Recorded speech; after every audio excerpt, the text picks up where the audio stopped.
সন্তানের সামনে স্বামীর সাথে তর্কে জড়ায়, বড় বড় উচ্চ উচ্চ কথাবার্তা বলে, স্বামীকে অভিযুক্ত বানায়। এই সন্তানরা কখন মানুষ হয় না। কেন জানেন?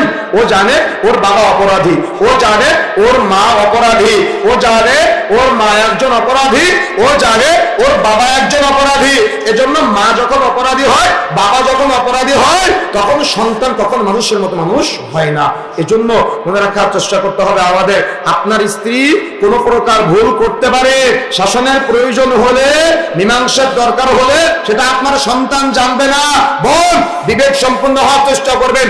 আপনার সন্তানের কাছে তার বাবাকে গুরুত্বপূর্ণ ব্যক্তিত্বে পরিণত করতে হবে। তার বাবার ব্যক্তিত্বে যেন কোনো প্রকার আঘাত না লাগে। ও যদি জানে ওর বাবা ওর মাকে পিটায়, জিন্দেগিতে ওই সন্তান বাবাকে দাম দিবে না। আর ও যদি জানে ওর মা অপরাধী, বাবাকে অপমান করে, দেখা যাচ্ছে বিভিন্ন অপরাধে জড়ায়, জিন্দেগিতে সন্তান মাকে দাম দিবে না। কোন এক সময় বাবা মাকে বৃদ্ধাশ্রমে রেখে আসবে, আর কিয়ামতের মাঠে তাদেরকে সাথে নিয়ে জাহান্নামে যেতে চাইবে। কথা বুঝেন নাই? কথা কি বুঝতে পেরেছেন? এই জন্য ব্রেনে ঘিলু রাখতে হবে, ব্রেনে বিবেক